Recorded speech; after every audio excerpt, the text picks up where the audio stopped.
আমাদের দেশে অনেক বেকার যুবক ভাই বোনেরা আছেন যারা পুঁজির অভাবে ব্যবসা করতে পারেন না। আবার অনেকের পুঁজি থাকা সত্ত্বেও ভয়ে ব্যবসা শুরু করতে পারেন না, পণ্য সিলেকশন করতে পারেন না। কি পণ্যের ব্যবসা করবেন?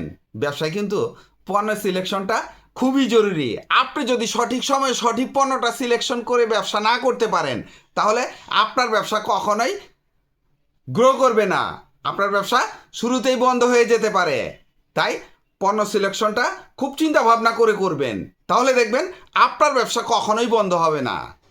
3টি হোমমেড ব্যবসার আইডিয়া দিব। বাসায় তৈরি করবেন আর মার্কেটে বিক্রি করবেন। এর চেয়ে সহজ ব্যবসা আর নেই। পুরুষ কিংবা মহিলা যে কেউ এই ব্যবসাগুলো করতে পারবে। হোমমেড সাবানের ব্যবসা। বর্তমানে হোমমেড সাবানের ব্যবসায়ীরা খুব চুটিয়ে ব্যবসা করে যাচ্ছেন। মানুষ এখন টাকার দিকে তাকায় না, সবাই খাঁটি জিনিস চায়।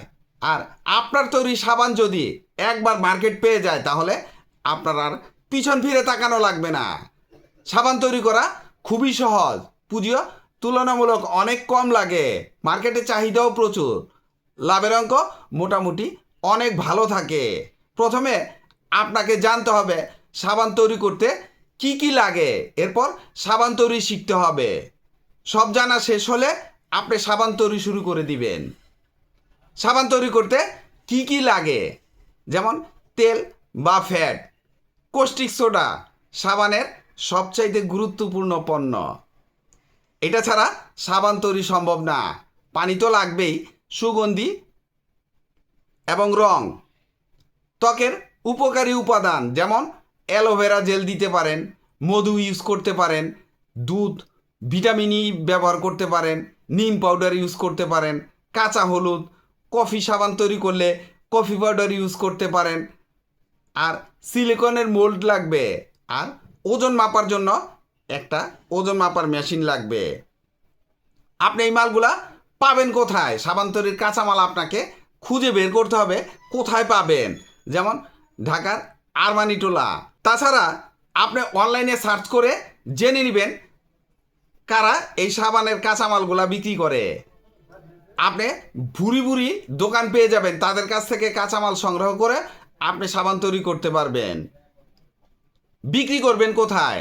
কসমেটিক্স দোকান, মুদি দোকান। অনলাইনে এই সাবানের চাহিদা অনেক বেশি, প্রফিট মার্জিনও খুব ভালো থাকে। এই ব্যবসায় কোনো ঝুঁকি নেই। কাপকেক তৈরির ব্যবসা। ঘরে থাকা কাঁচামাল দিয়ে এই কেক আপনি তৈরি করতে পারবেন। এই ব্যবসায় কিন্তু প্রচুর টাকা আছে, আপনাকে ধরে নিতে হবে। আমি বললাম আর শুরু করে দিলেন, ব্যবসাটা কিন্তু এমন না। আপনাকে জানতে হবে, বুঝতে হবে, কেক তৈরি করা শিখতে হবে। বাসায় কেক তৈরি করে অনেক মা বোনরাই খায়। বর্তমানে যুগ কিন্তু অনেক এগিয়ে গেছে, প্রায় ঘরে দেখবেন এই কেকগুলো তৈরি করে থাকে। তাই আপনি যদি না জানেন, আপনি অনলাইনে সার্চ করেন, শিখেন, ফিজিক্যালি শিখে আসেন। যেহেতু পুঁজি অনেক কম লাগে, ব্যবসাটা আপনার জন্য পারফেক্ট হবে। আপনি শুরুতে বাসায় কেক তৈরি করবেন, ট্রায়াল হিসেবে তৈরি করে দেখেন, খেয়ে দেখেন, যদি মার্কেটিংয়ের যোগ্য হয় এরপরে মার্কেটিং করবেন। আর যতদিন পর্যন্ত না হবে আপনি ট্রায়াল দিতে থাকেন, যেহেতু খরচ অনেক কম, লস খুব বেশি হবে না। ব্যবসাটা শিখে গেলে, কেক তৈরি করা একবার শিখা হয়ে গেলে আপনার যত লস যাবে সব একবারেই পুষিয়ে যাবে। পুঁজি শুরুতে আপনি 10,000 টাকা ইনভেস্ট করেন, আপনার ব্যবসা শুরু হয়ে যাবে। কাপকেক তৈরি করতে কি কি লাগে, যেমন ময়দা, তেল, চিনি, দুধ, ফ্লেভার, বেকিং পাউডার, একটা ডাইস লাগবে। কেক তৈরি করার জন্য মোল্ড লাগবে। আপনি কাগজের মোল্ডও ইউজ করতে পারেন। আবার ওই ওয়ান টাইম যে কাপগুলো আছে, চায়ের কাপ আছে, ওয়ান টাইম কেকের কাপও আছে, এগুলা মার্কেটে কিনে পাওয়া যায়। আপনি ওইভাবে ওগুলা নিয়ে এসেও এই কাপকেক তৈরি করতে পারেন। ক্রিমও লাগবে যদি একটু দামি তৈরি করতে চান। যেমন একটা ছোট কাপকেক 20 টাকা বিক্রি করবে দোকানে, আপনি 15-16 টাকায় দেন, 14 টাকায় দেন, আপনার 8-9 টাকা, বড় জোর 10 টাকা পড়বে। আপনি ব্যবসাটা যখন বুঝে যাবেন একবার, তখন আপনাকে আর পিছন ফিরে তাকানো লাগবে না। প্রফিট মার্জিন কিন্তু অনেক ভালো থাকে, আমি আগেই বলেছি। এই ব্যবসাটা আপনাকে বুঝে নিতে হবে, না বুঝলে আপনি লাভ খুঁজে পাবেন না। ব্যবসা বুঝলে দেখবেন প্রফিট মার্জিন কত থাকে। ব্যবসায় কিন্তু ঝুঁকি আছে, এগুলা কিন্তু পচনশীল। 2 দিন, 3 দিন, 5 দিন, বড় জোরে 1 সপ্তাহ থাকবে, এরপরে নষ্ট হয়ে যাবে। মুখরোচক যদি হয় তাহলে আপনার এই মাল বসে থাকবে না, যে দোকানে নিবে ওই দোকানে রানিং হয়ে যাবে। এরকম কেকই আপনাকে তৈরি করা শিখতে হবে। হোমমেড পিঠার পাইকারি ব্যবসা, এই ব্যবসা করতে হলে আপনাকে পিঠা তৈরি করা জানতে হবে। আমরা বাসায় পিঠা তৈরি করে খাই, কিন্তু আমরা যখন বাসায় পিঠা তৈরি করি একবারও হিসাব মিলাই না 50 টাকা পড়লো না 100 টাকা পড়লো। আপনাকে পাইকারি ব্যবসা করতে হলে কমার্শিয়ালি চিন্তা করতে হবে। দোকানে ধরেন একটা পাটিসাপটা পিঠা দোকানে 30 টাকা বিক্রি করবে, আপনি 20 টাকা বা 22 টাকায় দিবেন, সর্বোচ্চ 25 টাকায় দিবেন।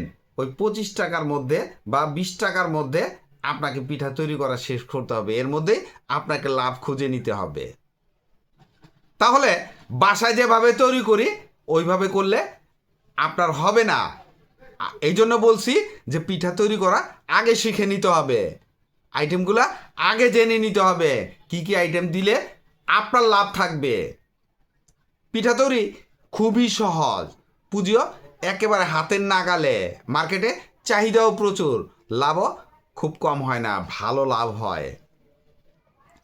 প্রথমে আপনি চিন্তা করবেন আপনি পিঠা তৈরির ব্যবসা করবেন, এরপরে শিখবেন আপনি কি কি পিঠা দিয়ে ব্যবসা শুরু করতে পারেন। যেমন পাটিসাপটা পিঠা, ফুল পিঠা, পুলি পিঠা ছাড়াও আরও অনেক ধরনের পিঠা আছে যেগুলা ঠান্ডা হলেও খাবারের গুণাগুণ নষ্ট হয় না, খাবারের স্বাদও ভালো থাকে। ওই টাইপের পিঠা তৈরি করে আপনি ব্যবসা করবেন। কিছু পিঠা আছে যেগুলা ফ্রিজিং করলে বা ঠান্ডা হলে স্বাদ আরও বেড়ে যায়, গরমকালে খুব একটা ভালো লাগে না। ওই টাইপের পিঠা তৈরি করে আপনি বিক্রি করবেন। কোন কোন দোকানে এই মালগুলা চলবে, যেমন মিষ্টির দোকান, কনফেকশনের দোকান, মুদি দোকান, এইসব জায়গায় আপনার পিঠাগুলা নিবে। তাহলে এইসব দোকান টার্গেট করে আপনার মালগুলা তৈরি করতে হবে। পিঠা তৈরি করতে কি কি লাগে, যেমন চালের গুঁড়া, ময়দা ইউজ করতে পারেন, তেল লাগবে, তারপরে চিনি, দুধ, নারকেল, গুঁড়ো ইউজ করতে পারেন, আরও হালকা পাতলা কিছু কাঁচামাল লাগবে, ওগুলা আপনাকে জেনে নিতে হবে। এই ব্যবসায় প্রফিট মার্জিনও মোটামুটি ভালো থাকে, তবে আপনাকে ব্যবসা শুরু করে হিসাব মিলানো লাগবে প্রফিট মার্জিন কত থাকে। ব্যবসায় কিন্তু ঝুঁকি আছে। আপনি এই পিঠার অর্ডার ছাড়া যদি মাল বেশি তৈরি করে ফেলেন আর বিক্রি না করতে পারেন তাহলে এই ব্যবসায় ঝুঁকি আছে। আর যদি অর্ডার পেয়ে আপনি পিঠা তৈরি করেন তাহলে কোনো ঝুঁকি নেই। ভিডিওটি ভালো লাগলে লাইক, কমেন্ট, শেয়ার দিয়ে পাশে থাকবেন, চ্যানেলটি সাবস্ক্রাইব করবেন এবং পাশে থাকা বেল আইকনটি প্রেস করে দিয়েন যেন পরবর্তী নতুন কোনো বিজনেস আইডিয়া আপলোড দেওয়ার সাথে সাথে আপনার মোবাইলে সর্বপ্রথম নোটিফিকেশন চলে যায়। আজকে এই পর্যন্তই। আসসালামু আলাইকুম।